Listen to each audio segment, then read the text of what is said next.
আসসালামু আলাইকুম। নির্বাচন আদৌ হবে কিনা, হলেও তা ম্যানিপুলেট করা হবে কিনা, ইলেকশন ইঞ্জিনিয়ারিং কী মাত্রায় ঘটানো হবে তা নিয়ে সাধারণ মানুষের মধ্যে তুমুল আলোচনা চললেও এখন তা রীতিমতো গণমাধ্যমের সম্পাদকীয়তে বিশ্লেষণের জায়গা করে নিয়েছে।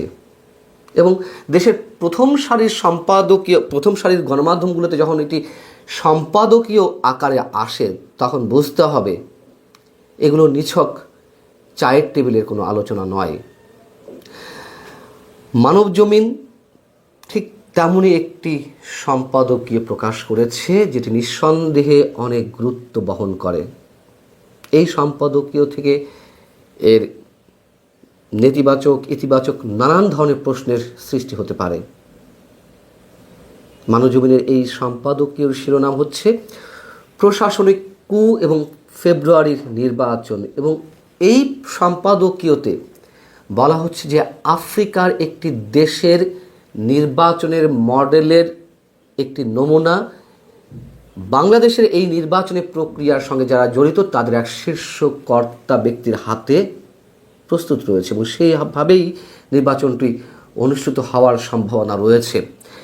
এখানে বলা হচ্ছে যে কে জিতবে কে হারবে, ভোট কি নিরপেক্ষ হবে, প্রশাসনিক কর্মকর্তারা সঠিকভাবে দায়িত্ব পালন করতে পারবেন নাকি ফরমায়েশি কিংবা রাজনৈতিক পক্ষপাতিত্ব করবেন, সম্ভাব্য একটি প্রশাসনিক কু আলোচনায় জায়গা করে নিয়েছে। বিশ্লেষকরা বলছেন আলামত দেখে যথেষ্ট সন্দেহ সংশয় দানা বাঁধছে তাদের কথা যেভাবে প্রশাসন সাজানো হয়েছে। খেয়াল করুন, অবশ্যই এই সম্পাদকীয়টির অস্বাভাবিক সংবাদ মূল্য রয়েছে, আবার প্রশ্নও তৈরি হতে পারে। বলা হচ্ছে তাদের কথা যেভাবে প্রশাসন সাজানো হয়েছে তা 2008-এর ইলেকশনের পরিস্থিতি স্মরণ করিয়ে দেয়। ভোট শেষ হওয়ার আগেই ফলাফল চাউর হয়ে গিয়েছিল।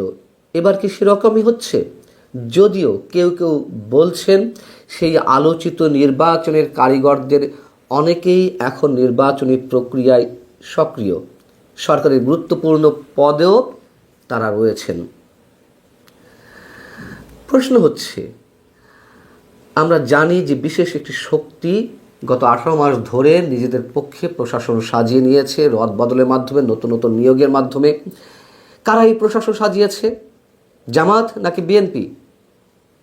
অনেকেই তো বলেন যে বিএনপি নেতাকর্মীরা মাথা মোটা রাজনীতির পরিচয় আরও একবার দিয়েছেন।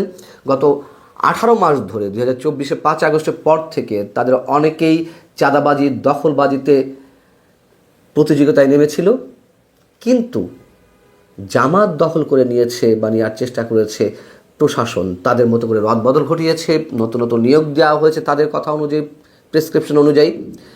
তো যদি তাই হয়ে থাকে তাহলে 2008-এর ইলেকশনে যদি ইঞ্জিনিয়ারিং হয়ে থাকে, বিশেষ প্রশাসনিক কুয়ের মাধ্যমে হয়ে থাকে, তারা তাহলে এখন একটি গুরুত্বপূর্ণ ভূমিকায় থাকে কিভাবে? আবার ওই ইলেকশন তো জিতেছিল আওয়ামী লীগ, তারা যদি থেকেই থাকে, তারা যদি এখন প্রশাসনিক কু করতে চায় তাহলে কাদের পক্ষে করবে? এখন তারা আওয়ামী লীগ মাঠে নেই, নির্বাচনী মাঠে, তারা কি বিএনপির পক্ষে করবে, জামাতের পক্ষে করবে? কিন্তু আবার তো আমরা যেমন শুনছি যে জামাত প্রশাসন দখল করে বসে আছে। প্রশাসন যেভাবে সাজানো হয়েছে নিশ্চয়ই আওয়ামী লীগের লোক দিয়ে সাজানো হয়নি। অতএব এই বিষয়টি অনেক বড় প্রশ্নের সৃষ্টি করছে এই সম্পাদকীয় থেকে। তবে পরবর্তীতে আবার যা বলা হচ্ছে এবং প্রথমে যা বলা হয়েছে তার সঙ্গে আমি অবশ্যই একমত। যে জায়গাগুলোতে খটকা একটু, সেখানে কেবল প্রশ্নের সৃষ্টি করছি। এখানে বলা হচ্ছে ভোট নিয়ে নানা কারসাজির খবর রয়েছে, ফাঁস হচ্ছে অডিও, নির্বাচন কিভাবে নির্বাচনের ফলাফল প্রভাবিত করা যায় তারও একটা তরতাজা ছক শোনা যায়। নির্বাচন কমিশন এক্ষেত্রে নীরব, কোনো অভিযোগই আমলে নিচ্ছে না তারা। ফলাফল পাল্টে দেওয়ার ভুরি ভুরি নজর রয়েছে বাংলাদেশে। এবার কি সে পথেই যাচ্ছে? এখন একজন নির্দিষ্ট দায়িত্বপ্রাপ্ত ব্যক্তি প্রশাসনিক কুয়ের কাজে নিয়োজিত রয়েছেন, যার হাতে আফ্রিকার একটি দেশের একটি নির্বাচনী মডেল হাতে রয়েছে, এমনটাই শোনা যাচ্ছে। সম্ভব সব আলামত পর্যালোচনা করলে যে কেউ এই ধারণা করতেই পারেন ভোট কলঙ্কিত হবে।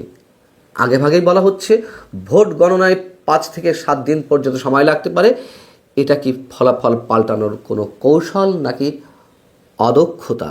নিঃসন্দেহে এই বিষয়ে আমি একেবারে সাথে সাথে প্রশ্ন তুলেছিলাম যখন কিনা প্রধান উপদেষ্টা প্রেস সচিব মিস্টার শফিকুল আলম বললেন যে এবার ভোটের ফলাফল গণনায় দেরি হতে পারে, ভোট গণনায় এবং ফলাফল ঘোষণায় দেরি হতে পারে। কেন মিস্টার শফিকুল আলম এই ঘোষণা দিবেন? এটা তো দেওয়ার কথা নির্বাচন কমিশনের। তাহলে সব ধরনের ডিজাইন কি কোনো একটি বিশেষ পক্ষের হয়ে সরকারের হাতে রয়েছে? এখানে বলা হচ্ছে যে সময় যত যাচ্ছে ততই ভোট কারচুপির আগাম আভাস পাওয়া যাচ্ছে, যে কারণে ভোটারদের মধ্যে ব্যাপক প্রতিক্রিয়া লক্ষ্য করা যাচ্ছে।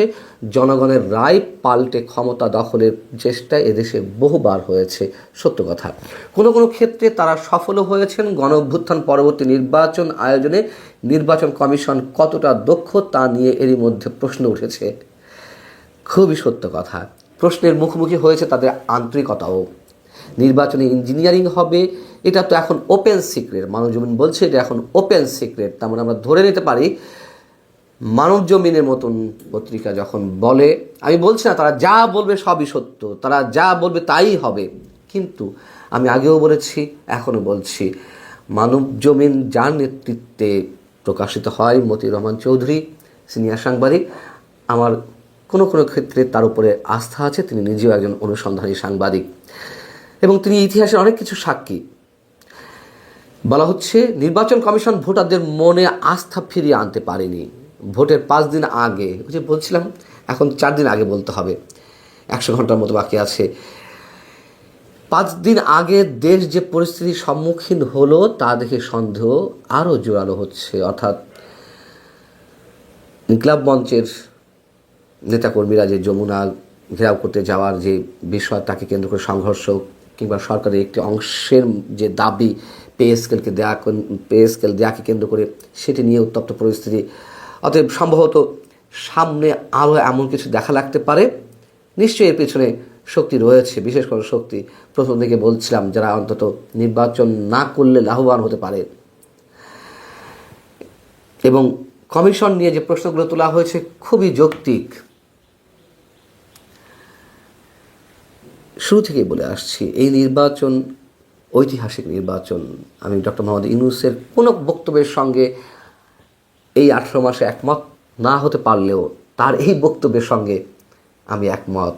এটি ইতিহাসের জঘন্য এবং কলঙ্কিত নির্বাচন হতে যাচ্ছে। তার ব্যাখ্যা এর আগে কয়েকবার দিয়েছে, কেন কলঙ্কিত হতে যাচ্ছে, কেন জঘন্য হতে যাচ্ছে, কেন এর কোনো মানদণ্ড নেই, 2014, 18, 24-এর চেয়েও খারাপ হতে যাচ্ছে, সে কথা আমি আপনাদেরকে জানিয়েছি, নতুন করে কিছু বলছি না। বাস্তবতা হচ্ছে এই, মানুষের ভোটের যেই বিষয়টি তার প্রতিফলন সম্ভবত এবারও ঘটছে না।